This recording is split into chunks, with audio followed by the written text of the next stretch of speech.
My name is John Harris, co-authored the book with Edgerrin, and we're excited to spend the next hour with you talking about the book and also answering some questions. Edgerrin James, how you doing? Hey, how you doing? How everybody doing? Everything's good on this end. A lot of folks are excited to hear, I guess, the story from you, from your mouth, your words. Um, and I kind of it was what a labor of love, I guess, for us, spending almost 3 years on the project. And as time went on, me getting to know you, understanding you, made writing the book a lot easier. And I just think the story that you have to tell, your readers, people that are watching today, are just going to love it. It's a story that not a lot of people know. The book is in your words, and I just can't wait for everybody to get a chance to see it. But let's talk a little bit about just how the book came about, why you decided at this time, to have this book about you, telling your life story. Well, I think the time was perfect because it was like the closer to your NFL career. It's like a rags to riches type of story. It's one of those things that you set out to do. Seems like it's far fetched, but you put in all the work, you put in all the effort and energy, and at the end, you actually accomplish that goal. I think that's the American dream. I think that's what everybody set out to do. And for me, I had enough information. I have a lot of things that run parallel with so many guys that's coming up in these same or similar situations. And it's only right that I would share this information because when you look at this book, there's certain things you'll see yourself in. I know a lot of guys that are playing ball. I mean, they'll see themselves in these similar situations. And maybe my way could help. Maybe the things that I've done could help those guys. And that's one thing I want to make sure that I didn't withhold any information that could actually help somebody and put them in a better situation.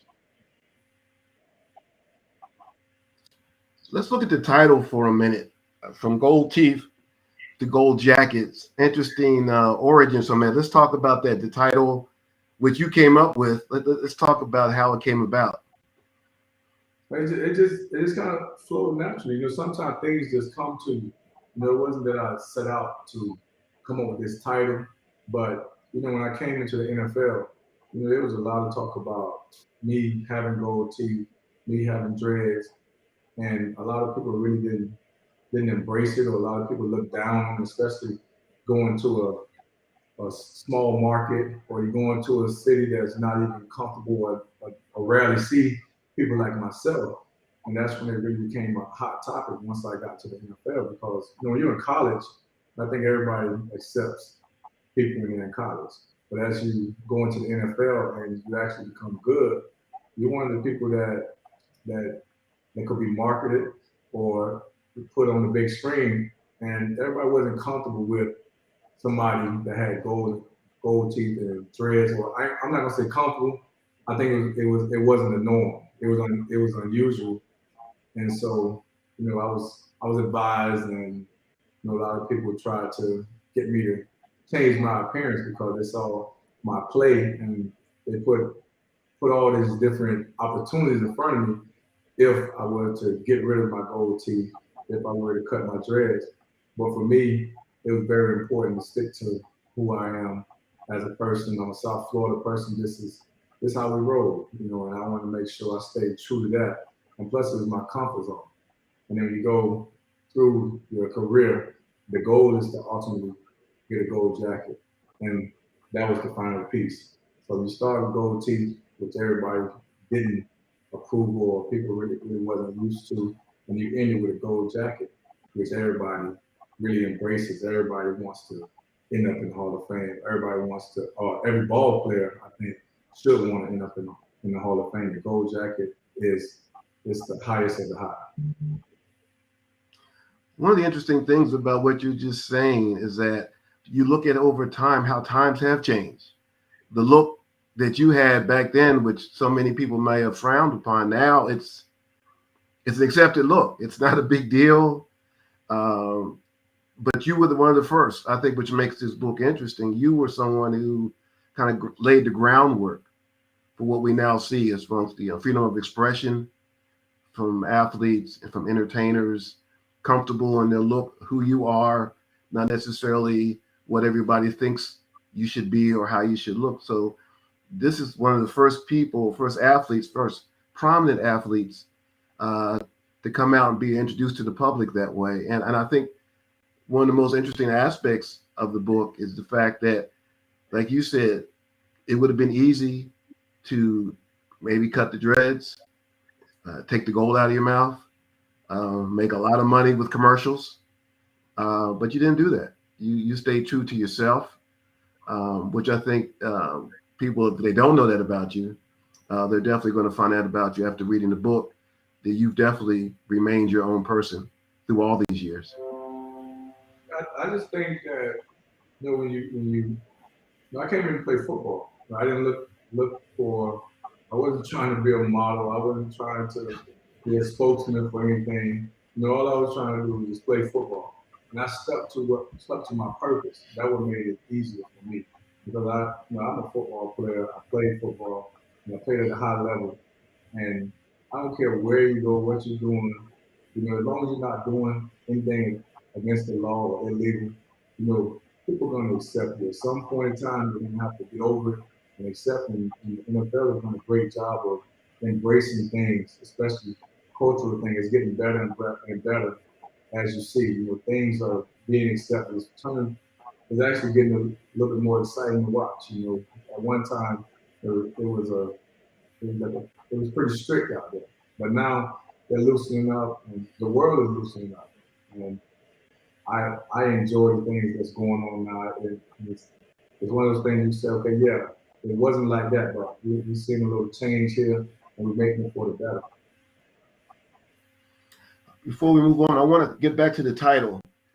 We got the first part, from gold teeth to gold jacket, but then we have my life in football and business. And it sounds simple and straightforward, but as people will learn, as I learned in writing the book, as much as you loved football, you love business. And business maybe was even the driving force at the beginning for you to even play football. To talk about that a little bit, your love of football, but your love of business, as an athlete playing, and then once your career ended and you moved on, that's who you are. You're a businessman now. For me, I've always wanted to be a businessman. I've always embraced business, but football was a vehicle for me to be able to get to the business world. And I always understood it.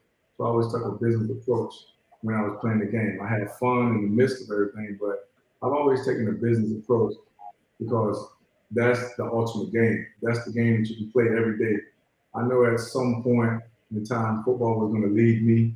I wasn't going to be able to do the things that I'm capable of doing.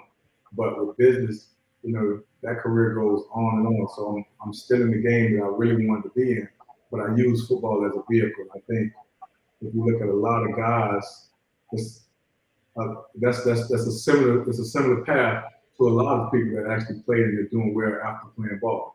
And for the ones who didn't prepare, hopefully, I inspire or I show them that life is more than football. Football is great, but football is going to leave. You get in your 30s, you're not going to be able to run like you was in your 20s.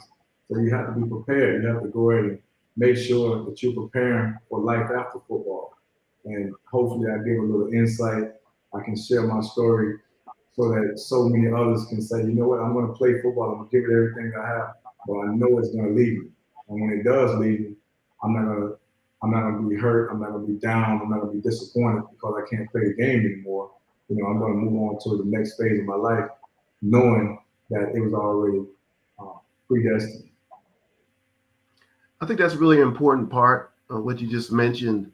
I mean, this book is not only for like NFL fans, Indianapolis Colts fans, where you played most of your career, Arizona Cardinals fans, where you played and went to a Super Bowl, but and football fans, but I think also for the younger generation, those coming up now, like you mentioned, those that play sports, who hope to play professional sports one day. There's a lot of lessons to be learned in this book, not only about football, but about life, managing your money, and those type of things, which I think is in some as the football. So talk about that a little bit as far as you touched on it a little bit, but just the message that you can deliver to younger athletes who are trying to find their way, who your life story, your career can be an inspiration to them and someone that they'll listen to, someone who went through it before, someone who, like you say, might have come from a similar circumstance from where they came from. When I look at those younger guys, I see myself, and hopefully when they look at me, they see themselves. You know, a lot of these things run parallel. So the things that I'm doing is no different from the things that they'll continue to do, or the things that they'll go through. They're going to go through the agent process. They're going to go through the recruiting process. If some make it to the NFL, they're going to go through the free agency process. They're going to go through family situations that they have to deal with. All those topics are touched on at some point in this book. And if they look at my story, they'll see some similar situations that they've already been through or they're about to go through. And not only in football, because there's more to it than football in this book. It's about life. You know, I'm a parent also, and I'm a son, and there's so many different situations that we all go through. But if you kind of break them down to what it really is, they all really are similar. And that's one thing that you'll see in this book. You'll see yourself in this book a lot of times. And hopefully, you know, the end result is something that they're satisfied with. Because I'm satisfied with my end result. You played for the people know your career with the Indianapolis Colts. You were part of a renaissance there. The team was 3-13 the year before you got there. You were the fourth pick in the 1999 NFL Draft. The next year, the Colts were 13-3. You played with a Hall of Fame quarterback, Peyton Manning, a Hall of Fame wide receiver, Marvin Harrison. But people that will read the book will hear Peyton, Colts owner Jim Irsay, team president Bill Polian, talk about how the Renaissance really kind of took root when Edgerrin James came aboard, that he was that piece that kind of made everything go. You had the quarterback, you had the receiver, you had the talent. That one piece that needed to be put in there was Edgerrin James, and that made everything flow. You guys put up some astronomical numbers, great success. Being a part of that, like from the ground floor up, what was that like, being a big part of that? When you first get drafted, you really don't know what you're going to accomplish. The first thing you have that you made it to the NFL. And I think everybody that come from these situations, they really feel that joy of saying I made it to the NFL. But after a couple of weeks, a couple of months, you know, you really start, okay, you're there, you accomplish it. But that's when the work starts. And for me, I was going to a team that was 3-13. I didn't know much about Indianapolis. I didn't know much about Peyton. I didn't know much about Marv or none of those guys other than when they played at college. You know, as far as the team, you know, I really didn't follow that team. I'm a South Florida person. But once you see that you're going to a team that's 3-13, you know, the thing that when you get drafted high, everybody thinking that, okay, you might do a little bit better, but you don't know how much better. So the thought is you can probably go from 3-13 to 8-8, 9-7. You know, but when we all got together, we all put in some work. And that's what I don't think a lot of people realize how much work we put in. We put in a lot of work. And it was a group of selfless players that everybody fed off each other. It wasn't that I came and, the team just turned around because of me, or it wasn't because we had this quarterback, or it wasn't because we had this receiver. Everything worked together. You know, our team worked together. We had a bunch of players that understood their role, they knew their assignment. I know that if they're backing up on defense, I get a chance to run the ball. And when I run the ball, I gotta make them pay. And then when they start cheating up, you know, Peyton, he understands that, okay, we got a chance to throw this ball. Our receivers are going to do what they're supposed to do, and we're going to make them pay. And so it made it hard for the other guys across on the other side of the ball because, you know, either way it go, we were going to be successful. But we prepared, and we didn't have a team full of people that were selfish. Everybody understood that if I have to sit here and block for 20, 30 times in a row, that's what we're going to do. And also, if they had to run the ball 20, 30 times in a row, that's what we're going to do. And that's what made our team so great. Everybody got along, everybody put in the work to do what it took to actually win the games. Speaking of Peyton Manning, it should be noted Peyton has written the foreword for your book, which I think says a lot about the respect he has for you. A lot of people know, always say, "Oh wow, Peyton Manning." Everybody knows who Peyton Manning is. What was that like, being a teammate and playing with a great player like that? Well, anytime you have somebody that's committed to the game and loves the game, then it's very rare that you're going to find somebody that's that committed to the game and they're actually really good. And so when you're surrounded by that, it just makes you step your game up. It makes everybody step their game up. And to be around somebody that they truly love the game, I'm talking about love the game. You gotta step this stuff up. And I was happy that I came into a situation like that because from day one I learned how to be a pro. I got a chance to see how the best of the best do it, and that's one thing that always stand out. Anybody that came on that practice field or saw this guy work, they saw a guy that really put a lot of work into it, and I don't think nobody's surprised at the success that he's had because of the work that was put in.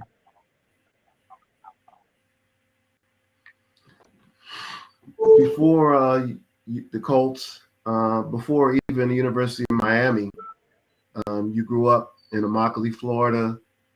Talk a little bit about that. Because that growing up in Immokalee is what shaped you into the person that you are today. But what did growing up and living in Immokalee, what did that do for that enable you to do and accomplish as you went out in the real world, in the big world, as you got older? Immokalee, it shaped me. It prepared me for everything that came my way because it gave me a greater appreciation for things. When you come from a place that you really don't have much and there's not much to do, you enjoy anything that you're able to do. And then once you get out of there, you start saying there's a lot to do here. There's a lot to do in this world. And so I always try to keep everything in perspective because I've been in situations where we didn't have much and we weren't able to do much, and I made the most out of it. And now I'm in a situation where you're able to do so many things. You want to make sure that you enjoy and embrace them, but you don't take them for granted. I'm not going to sit up there and say, oh, I can go back and do all these fun things or wonderful things. No, I'm going to embrace where I'm at because I know where I come from.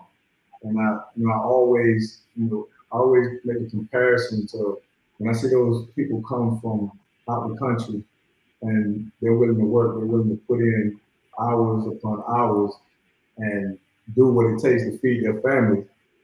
That's what Immokalee reminds me of. You see that situation over and over, and then you see people that are somewhat spoiled, and you kind of look at them like, I really don't get it. I don't understand it because there's people that really have to work hard to get certain things and get in certain places, and you have some people that take it for granted. So I try to always keep that hunger. I always try to keep that mindset because when you know where you come from and when you go somewhere else, it keeps you grounded. It keeps that foundation and the appreciation for things is unlike others. There's a chapter in the book that's one of my favorites, which I think really defines who you are. We're going to talk about a little bit as you bought your first car as 14-year-old. Try to imagine that, but just the whole background to that story is amazing to me. Let's just touch on it. We don't want to give it all away, but let's just talk a little bit about that and I mean maybe how that defines your personality a little bit, just that whole thing. I just think it really comes down to when you want something, how bad you want. And for me is if it's possible, if it's something that I can attain, I'm gonna do whatever it takes. I'm gonna do whatever it takes to get what I want, and that's how I feel every day. Like I just don't really accept no. I don't accept people not allowing me to do things that's right or I feel like I should have. And so I'm going to do whatever it takes. And it started at a young age. Anything that I want, I'm going to go after it. I'm going to do everything in my power. And I'm never going to lean on somebody else. That's one thing I learned at a young age. You don't wait on nobody to give you nothing. Sometimes you have to take matters in your own hand. And as long as you're not hurting anybody, as long as you're not doing nothing illegal, I think you should go at it. And that's one thing that I've always done. I've always went at whatever it is that I want. I didn't sit back and wait. I didn't sit up and blame anybody. I just said, look, if it's for me, I got to do everything it takes to go get it because this is something that I want. You at the University of Miami, which was an hour away from Immokalee, so your family got to see you play a lot, which I know was important to you at that age. You were the bridge. The teams you were on in Miami, they were the bridge between the teams that had been on probation and the national championship teams that people got to know in the early 2000s with Miami. But you were a big part of that. Of course, when you were playing, I don't know how much you were looking at it that way, but you guys truly were the bridge between those two, I guess, generations of Hurricane football teams. Your career culminated with running for 299 yards against UCLA in a game which kind of, if you already didn't think you were going to the NFL, convinced you that was the right move to make. But just that role that you guys played on those Miami teams will always be remembered, by people from that program and graduates and alums for years and years to come. But during that time, we had a coach that brought it all back together, understood the culture. And then you got the right mix of players. You got players that were committed to winning and doing what it takes. And that's what brought this whole thing back. And for myself, it was a situation where we put in a lot of work. We did what it took to get the program back because we were committed to getting the program back. Everybody, that's all we ever knew was the University of Miami and playing at a high level and being the Hurricanes that we grew up on. And a lot of guys that went there, they were true Hurricane fans. And if you're a true Hurricanes fan and you grow up a certain way, you see things totally different. And I think that's one thing that Coach Davis did a good job. He brought in guys that were Miami Hurricanes. It's in their blood. They're going to do what it takes. They understand the culture. They understand what it takes. And so we had a group of guys that were committed to getting this program back. We have some guys that are, they like having the name or they like having the U on their helmet, but they're not willing to do what it takes. For us, we were willing to do what it takes. And we got the program rolling. We put in a lot of work. And as you can see from those teams I played on and after me, there's a lot of first rounders. There's a lot of people that went on to have some successful NFL careers. But it started right there because everybody committed and everybody was destined to be great. And they knew what they wanted when they went in there. You have players that really understood, like, man, I'm not just happy to be here. I want to do something with myself while I'm here. I want to leave my mark here at the University of Miami. And once you start getting those type of guys, you don't have to worry about that program because South Florida breeds nothing but football players. So you played most of your career, NFL career, with the Colts. Then you went to Arizona, where you guys went to a Super Bowl. And then you got to a point in your career where a lot of guys who just want to keep playing and playing and playing, but you reached a point in your career where you decided it was time to move on. And I think a lot of people who aren't necessarily football fans are going to love this. The fact of your commitment and your love for your children. Talk about that a little bit when you got to a stage in your career where you just decided it was time to move from football to being a dad and being a businessman. Let's touch on that a little bit. Well, football is a sport you know it's going to end. You don't know when it's going to end. But for me, when my priorities shift, my love for the game, the things that I would normally do to prepare for the season, those things changed also. And it's easy to stick around. You have opportunity to go sit on the team, collect a check. But for me, that wasn't important. I'm a father first, and for me, I take that role serious. I'm not going to sit up there and say, I'm a father. crazy about my kids, and but then all of a sudden I'm leaving my kids in somebody else's hands. For me, it was more, hey, it's time to go. It's time to go and get to those children and make sure that I'm able to help guide them the right way. Football, there wasn't much more that I could do playing football, but for me, I had bigger things, more important things to really take care of, to really handle. That football became low priority for me, and I think any parent or anybody that brings children into this world, you have to make sure that that we're really committed to making sure those kids are are put in a good situation and you're actually there. I don't want somebody else to raise my children. I don't want to be in a situation where my kids first time they're playing football, they got to learn from somebody else. Why? When I'm right here, there's so many things that go on in a child's life at the early stages. You shape them. And I didn't want to miss that. You have the off season, but for me, I needed a little bit more time because our situation was totally different from everybody else's situation. And I don't want to be leaning on nobody else to take care of my responsibilities. And people will be interested to know you have 6 children. The 4 that are college age right now are all in college. One getting ready to graduate from law school. That for you as a dad, and I guess when you decide to get out of football, where your focus went with your children, what does that mean to you? Where your kids are right now, where they're headed right now, the goals that they've set for themselves, and knowing that dad has been there with them every step of the way. I think it gives. If you're around and you see women, you run into a lot of women that don't have fathers, and they end up they end up sometimes going in a different direction. But then you see those women that have strong fathers in their life, you see they have a nice foundation. And for me, I had three daughters first, and I want to make sure that I was always there for them to make sure that I'm guiding them the right way. Because when your child leaves the nest and they go off to college, no telling what can happen. When they get a chance to, they're vulnerable. But when they have that foundation, they have that father to say, I'm going to call him every day, that's going to always check on me. They don't have to depend on a guy, they don't have to depend on nobody else. And that's why I want to make sure that I was always there, that I was in their life, that there's a comfort level that you know that you can call me. You don't have to depend on anybody.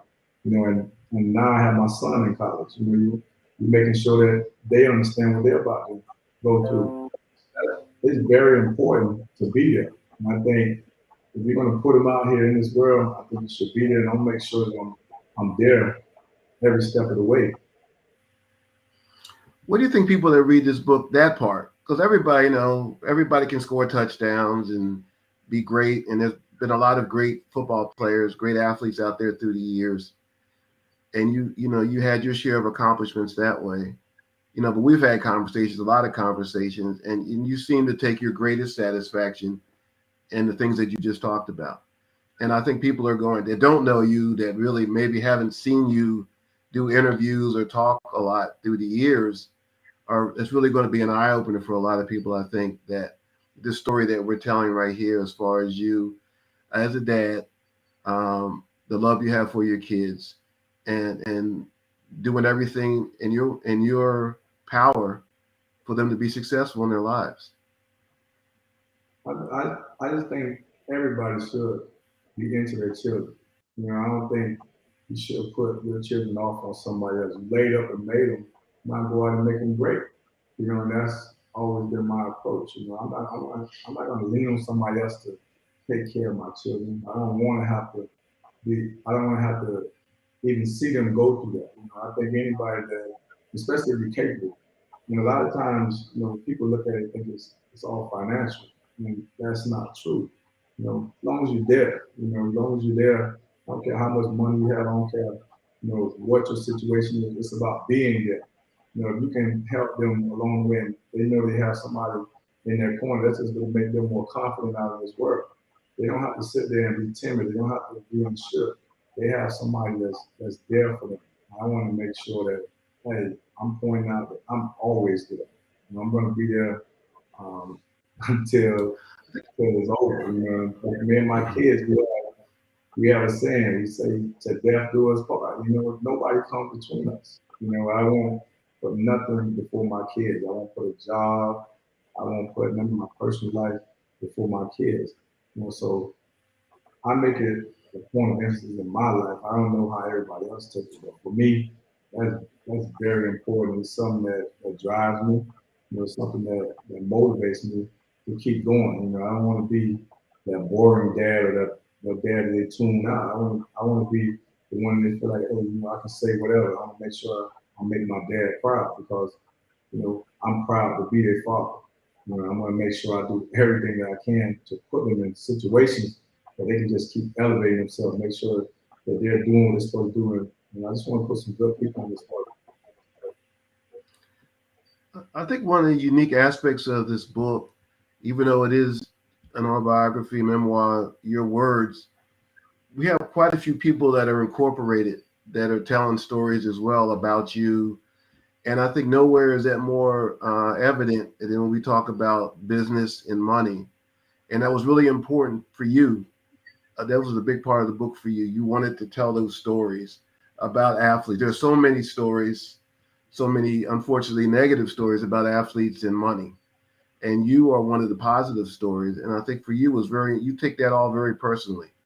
Those are your peers, some of your friends, people that you know, and you've seen so many stories of that happening going the wrong way. So I think for you in this book, part of this book or a big part of this book is you trying to, I mean, I guess maybe open some people's eyes, show them there is another way to do it, and showing them the right way to do it. Well, I think when people look at athletes, you get put in a box, and I think a lot of times it has a little envy, a little jealousy because you know people they go to school, they put in all this work, and they do this career thing. And you have an athlete that's come and he's physically gifted, and he's able to, you know, attain so much wealth at an early age. And so people really want to see them fail a lot of time. I don't think the athlete really understands that at time. But if you go through and look at the mistakes that a lot of athletes have made, it's not so much that they were trying to do the wrong thing. They were trying to do the right thing, but they had the wrong people in their corner. They had the wrong people guiding them. No athlete said, I'm going to just go and just blow all my money. You know, what they did was they trusted certain people. They put certain things in certain people's hands, and they didn't get all the information. And you start backtracking everything, they're coming from a situation where they didn't have nobody that they really knew and trust that been through those situations before. Just imagine being 20 years old and somebody hands you a check with millions of dollars.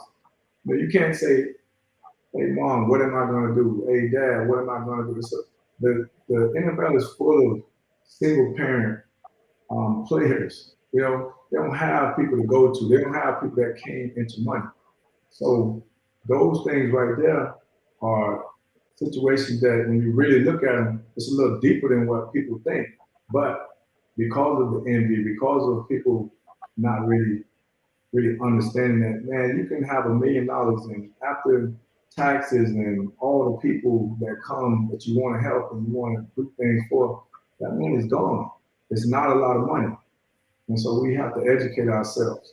But you have to remember, how can you educate yourself and how can you sit up and learn about all this stuff when there's so much pressure to play at a high level, when there's so much pressure to make this team, to do all these different things. And then you're dealing with the fact that, man, I made it. You know, I got a chance to make it. You never get a chance to really kind of let your hair down. And that's where the disconnect starts. You know, we don't have a group of people that's going to protect us. When you look at some of the players, you look at a lot of players that are second and third generation players, you don't really see those problems. You know, you don't, because they've had somebody that's been through it. They know exactly what to do. And when you're in tune with the way to do things, you're not going to make a mistake. A lot of these guys, they invested their money in things that they didn't even know about. It's not that they were trying to do the wrong thing. It's just they didn't know what they were actually doing.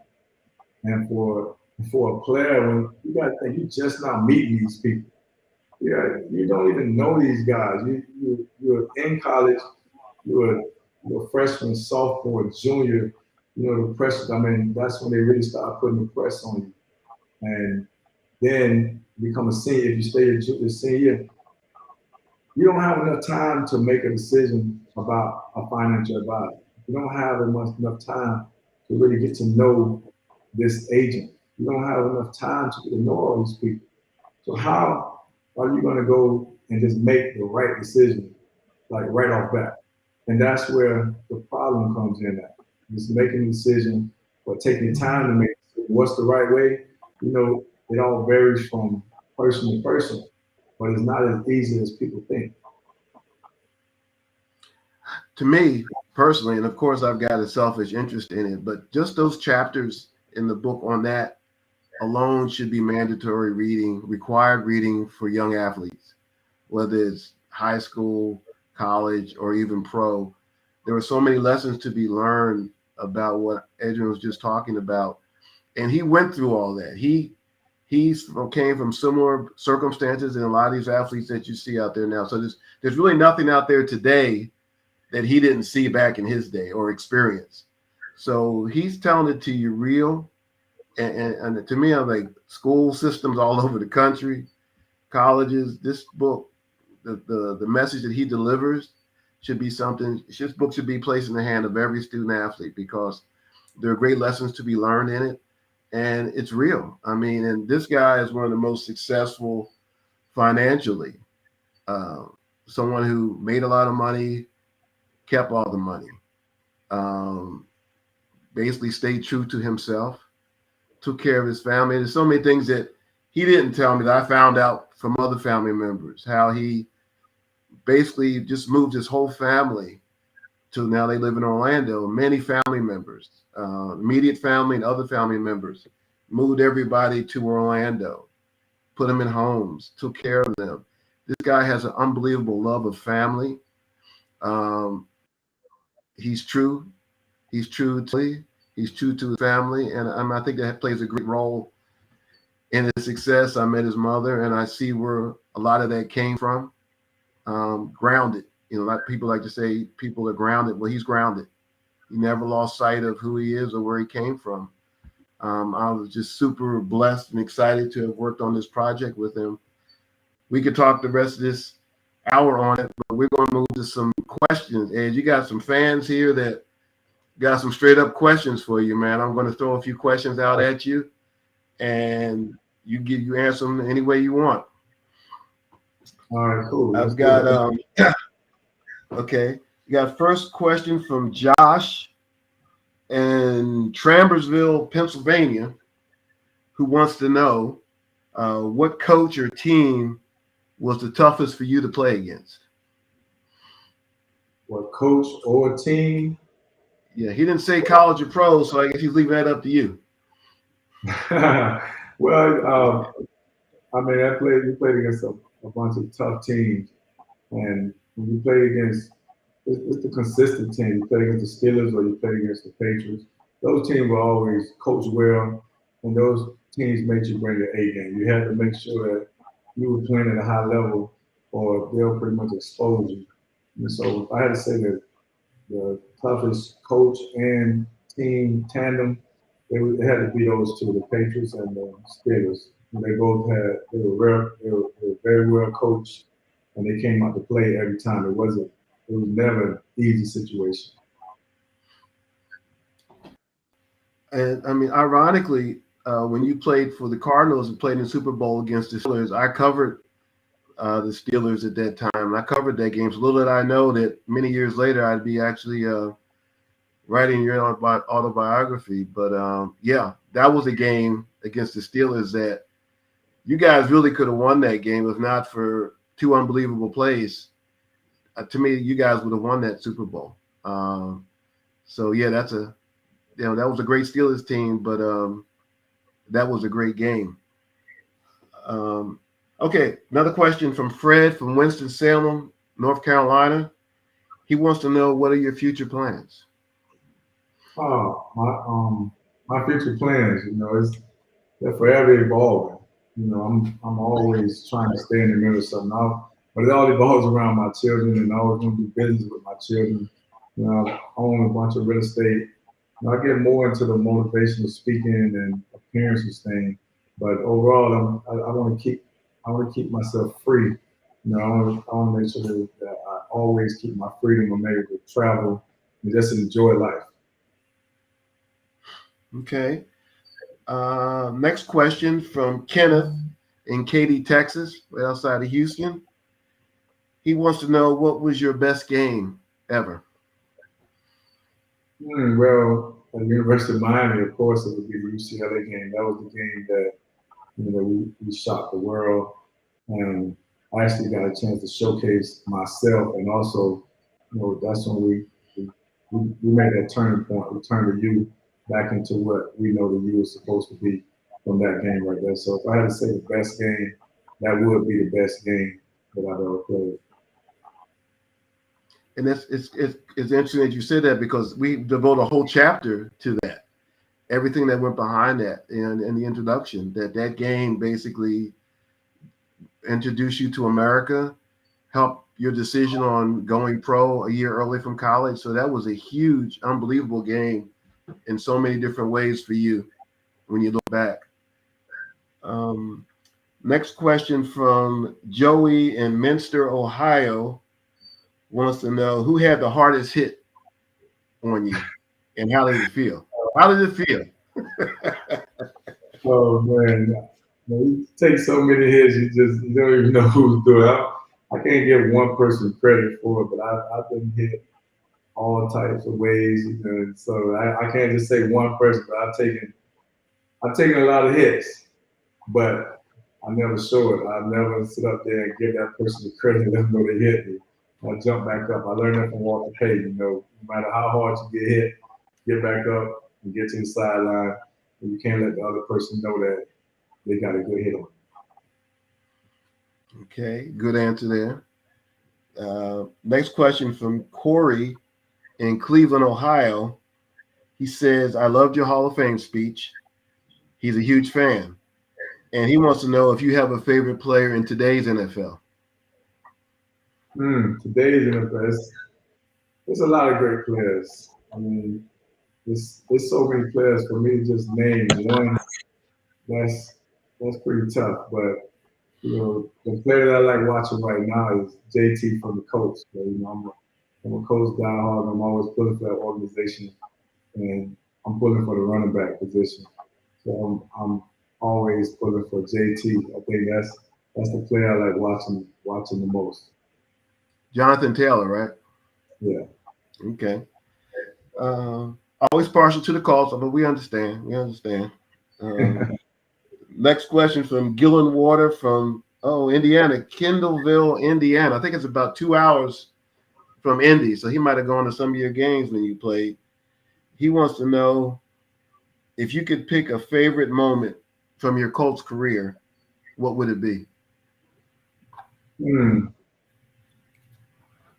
There's just so many moments, as a coach.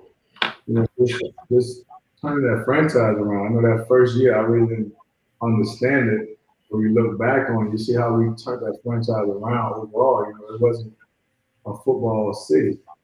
So you have to look at the body of work that you've done in Indianapolis and say, man, that we really turned that place into a football town. It was not really one moment because it was so many that when you put it all together and you look at it and you say, man, I don't think there'll never be a situation like that bring that much excitement to the city at one time and make an instant impact. And that's what we did, in 1989.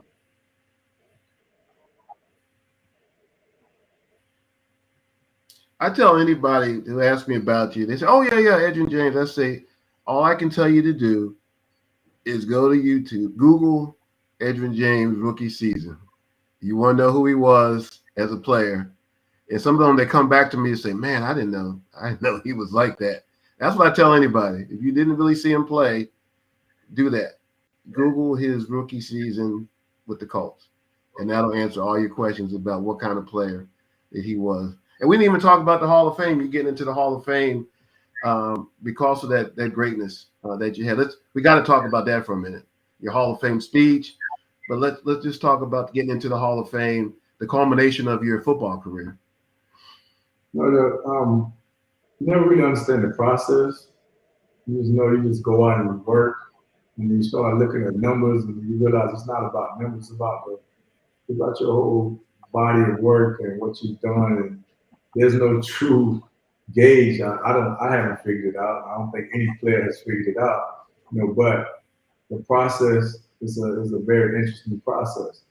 And after the first couple of years, you really kind of get like, I'm kind of over it, or I really don't know what's going on. I don't really know, what what are they doing? What are they looking at? And so you really think you're not going to have that excitement or that feeling, but every year around the time, I think it's around January, right before the Super Bowl, and once you become a finalist, you know, your name keeps popping up, but you're not really taking it serious. Like in Atlanta, I didn't take in Super Bowls in Atlanta. I didn't take it serious. I was like, yeah, they do, they don't, they don't. I never took part in going to the hotel. I never did any of that stuff because I didn't want to embarrass my family, or I didn't want to upset myself. I didn't want to just be there waiting on a knock, and the knock don't come. So I just kept everything business as usual. I went by my normal day, but I did let them know that, hey, if y'all decide to call me, I'll be ready. But in Atlanta, I really wasn't ready because I really didn't think I was going to win. So I didn't do no preparation for Atlanta. But in Miami, I just started feeling it. You just started saying, you know what, it just felt different. The conversations were different. And so I started preparing a little bit. I said, well, just in case they call me, let me go ahead and make sure I have something to wear, because if I would got called in Atlanta, I probably would have been wearing a t-shirt and jeans. I don't know. I probably wouldn't have been ready. I know I wouldn't have been ready. I know that for a fact. I may not have shown up, I don't know. But in Miami, I was prepared. I said, man, this right here it feels right. It feels like, everything lined up. And then I'm back home, I live in Miami, I went to school in Miami, but that's where I made my home base. And so I'm like, it's just lining up too good. And they say, okay, make sure you're standing by the phone, at a certain time.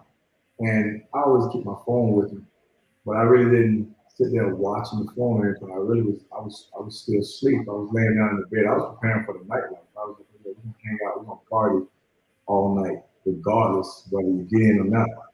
But I had all that stuff together. And out of nowhere, I get a phone call from Baker, and everything went fast from there. First person I call, I'm always call my mom first. She was there from day one, so I made sure that I called my mom, let her know. Then I did my check and balance, and I'm like, okay, yeah. And they're like, hey, you got 30 minutes. We need you to be downstairs. We need you to get ready to go to the honors show. I ended up talking to Mr. Ursay. I called Mr. Ursay before I went. I asked Mr. Ursay would he be my presenter. That was the only person I ever wanted to present me. I didn't really have a list. I didn't have a plan B. I was like, man, this the man who I want to bring me in. And then everything just went to speed from there. And we ended up going to the honors, and we had a great time. It was a big party in Miami, and then you got all my buddies there. You got everybody from the University of Miami there, and all my former teammates. So it was actually a good thing. It was like everything was fell into place, and it went the right way. The Hall of Fame speech, your Hall of Fame speech is legendary. The book from Gold Teeth to Gold Jacket kind of gives you behind the scenes and how that all came about. Man, how much time did we spend? How many late nights did we spend on that speech, man? But it was all worth it.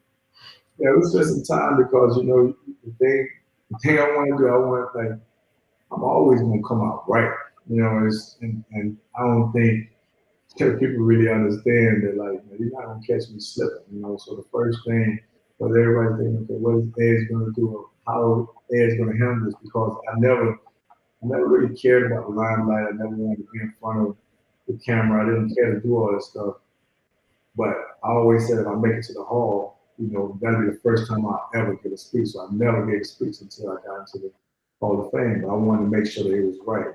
And so all the hours of preparation, I treated it like a game. I treated it just like a game because that was my final game, to close this thing out with this speech, to say everything that I had to say within those, what it was, 8 to 10 minutes. I want to make sure that everything is right. No false steps, no false movement. And I think we end up doing a pretty good job. An extra year actually. I ain't gonna say if it helped or hurt. I don't know because I was ready either way it goes.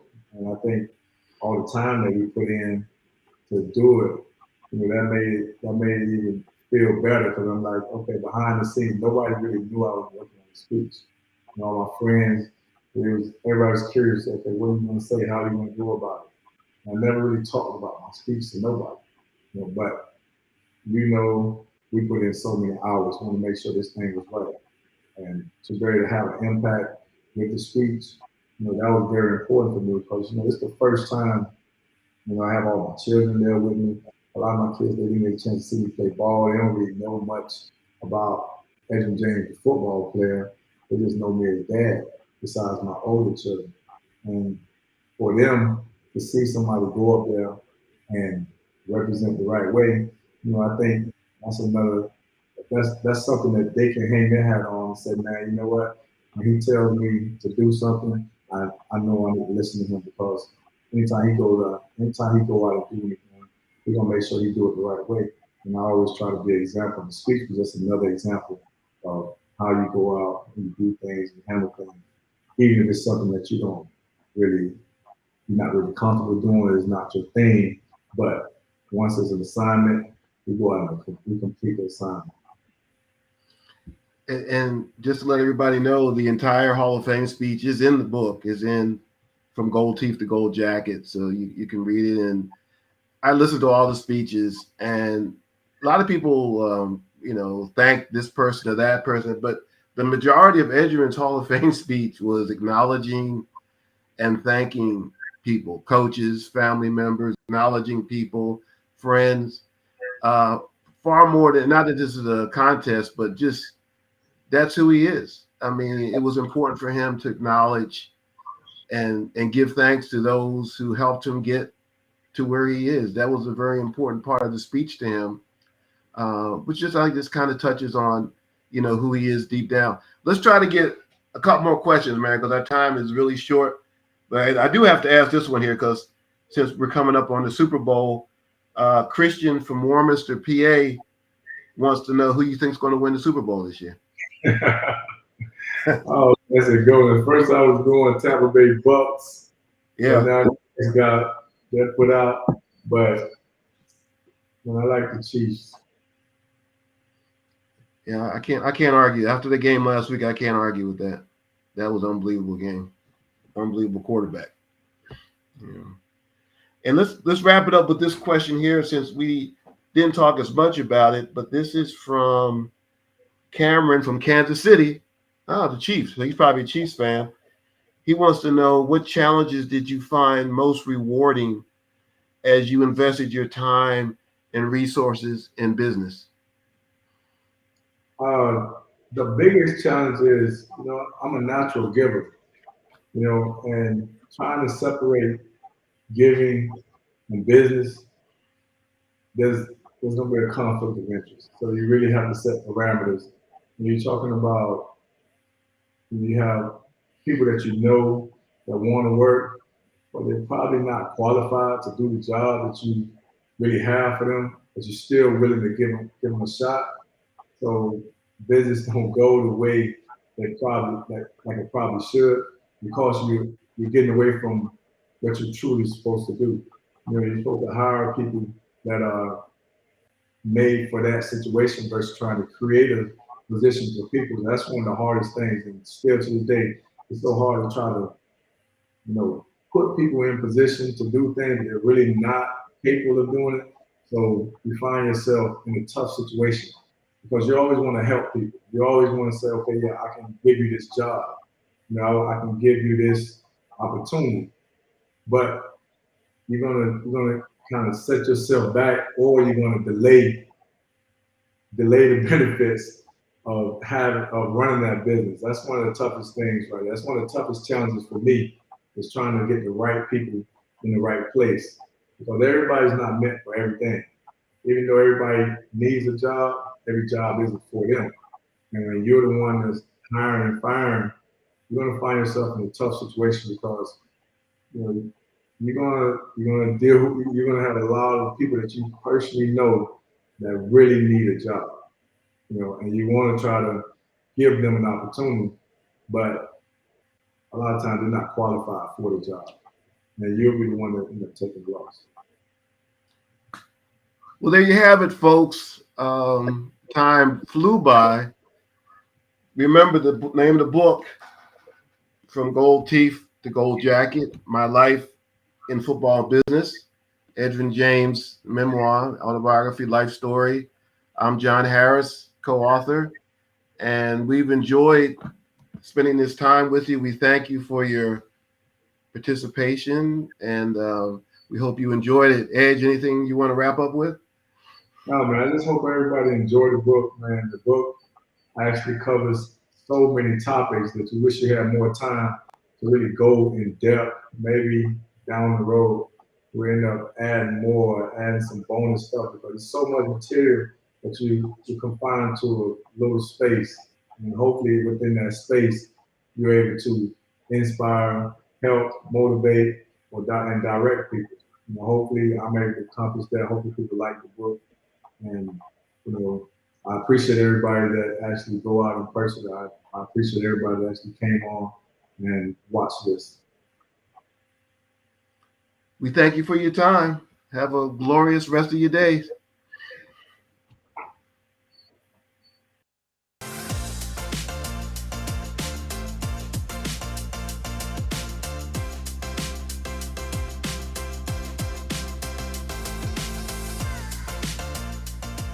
Hey, this is John Acuff, New York Times best-selling author of 7 books and someone who's done a live signing. If you like the one you just watched, make sure you check out our YouTube channel. It's full of amazing authors having great conversations and signing books for viewers just like you. So make sure you subscribe, and thanks for watching today.